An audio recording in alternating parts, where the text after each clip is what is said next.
जैसे कृष्ण, राधे राधे। आज माघ कृष्ण पक्ष तीज की कथा है। कल के अध्याय में था कि भृगु जी के कहने पर विद्याधर अपनी स्त्री सहित माघ स्नान करता है। इससे उसका मुख है जो देव सदृश हो जाता है। वह मणि नील पर्वत पर आनंद से रहने लगता है और भृगु जी की नियम की समाप्ति पर शिष्यों सहित भृगु जी रेवा नदी के तट पर आ जाते हैं। अब आगे की कथा। श्री वशिष्ठ जी कहने लगे हैं कि हे राजेंद्र, अब मैं माघ के उस महात्म्य को कहता हूं जो कार्तवीर्य जी के पूछने पर दत्तात्रेय जी ने कहा था। जिस समय साक्षात विष्णु जी के स्वरूप से दत्तात्रेय जी सह पर्वत पर रहते थे और माहिष्मती के राजा सहस्रार्जुन ने उनसे पूछा था कि हे योगियों में श्रेष्ठ दत्तात्रेय जी, मैंने सब धर्म सुने, अब आप कृपया करके मुझे माघ मास का महात्म्य सुनाइए।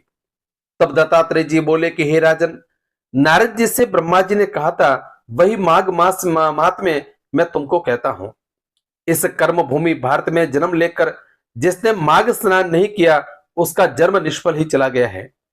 माघ स्नान के बिना मनुष्य जन्म ऐसा ही है जैसे कि सूर्य के बिना प्रकाश और चंद्रमा के बिना तारागण।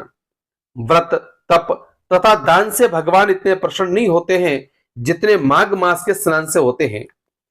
जैसे सूर्य से अधिक कोई तेजवान नहीं, वैसे ही माघ मास के स्नान के समान कोई यज्ञ, तप और दान नहीं है। भगवान की प्रसन्नता, पापों के नाश और स्वर्ग की प्राप्ति के लिए माघ स्नान अवश्य करना चाहिए। यदि यह पुष्ट शुद्ध शरीर माघ स्नान के बिना ही रह जाए तो इसकी रक्षा करने से क्या लाभ है। यह शरीर हड्डियों का स्तंभ, नसों से बंधा हुआ, मांस के टुकड़ों से मढ़ा, चर्म से ढका हुआ दुर्गंध युक्त और मलमूत्र का स्थान है। शोक, बुढ़ापा, आपत्तियों से परिपूर्ण रोग का घर है। नाशवान गंदा तथा सबका आश्रय देने वाला है। दूसरों के दुख देने से दुखी, ईर्ष्या करने वाला, लालची, कृतघ्न तथा नाशवान है। दुख से भरा हुआ, दुख को धारण करने वाला, दुष्ट, इन तीनों दोषों से भरा हुआ और अपवित्र है। स्वभाव से ही अधर्मी, तृष्णा से पूर्ण, काम, क्रोध, लोभ रूपी नरम के द्वार पर खड़ा हुआ है। जैसे कीड़ों और विष्ठा से पूर्ण शरीर अंत में नष्ट होकर कुत्ते के काम आता है, वैसे ही यह शरीर माघ स्नान के बिना व्यर्थ है। जल में बुलबुले की भांति और तुच्छ जंतुओं के मक्खी के समान यह शरीर माघ मास के स्नान के बिना मरण के समान है। भगवान विष्णु की पूजा न करने वाला ब्राह्मण, बिना दक्षिणा के श्राद्ध, ब्राह्मण रहित क्षेत्र, आचार रहित कुल, यह सब निष्फल है।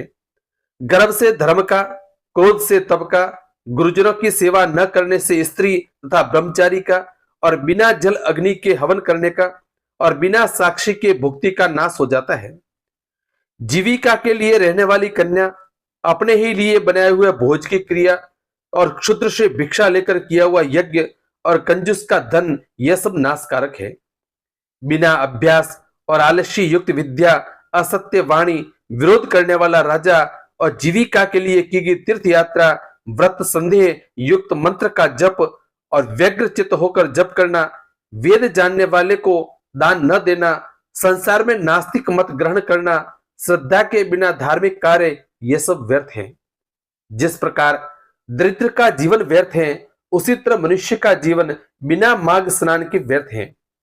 मकर के सूर्य में जो मनुष्य सूर्योदय से पहले स्नान नहीं करता है, वह भी पापों से छुटकारा पाकर और स्वर्ग में जा सकता है। ब्रह्मघाती, सोना तथा चुराने वाला शराबी, गुरु पत्नी गामी, इन चारों की संगति करने वाला माघ महीने में सूर्य उदय होने से पहले अगर स्नान करता है, वो पवित्र हो जाता है। मनुष्य के महापाप भी माघ मास में स्नान करने से भस्म हो जाते हैं। माघ स्नान का समय आने पर सब पाप ये जानकर कांपने लगते हैं कि जल में स्नान करने से हमारा नाश हो जाएगा। मेघों से मुक्ति पाकर चंद्रमा के चमकाने की तरह श्रेष्ठ मनुष्य माघ स्नान से अग्नि के समान आकाशमान हो जाते हैं। वाणी तथा मन, कर्म से किए हुए सभी महापाप मकर के सूर्य में स्नान मात्र से ही अग्नि में समिधा की तरह नष्ट हो जाते हैं। सज्जन पुरुष माघ स्नान से स्वर्ग में जाते हैं तथा पापी लोग हैं वो पवित्र हो जाते हैं। हे सुराधीप, इसमें कुछ भी संदेह नहीं करना चाहिए। हे राजन, विष्णु भक्ति करने की भांति पाप नाश करने के लिए माघ स्नान करने पर सबको अधिकार है। यह सबसे बड़ा तप और प्रायश्चित है। पढ़ाई जिस तरह जन्म जन्मांतर के अभ्यास से आध्यात्मिक ज्ञान की वृद्धि होती है, उसी प्रकार माघ स्नान में भी मानव की रुचि उत्पन्न होती है।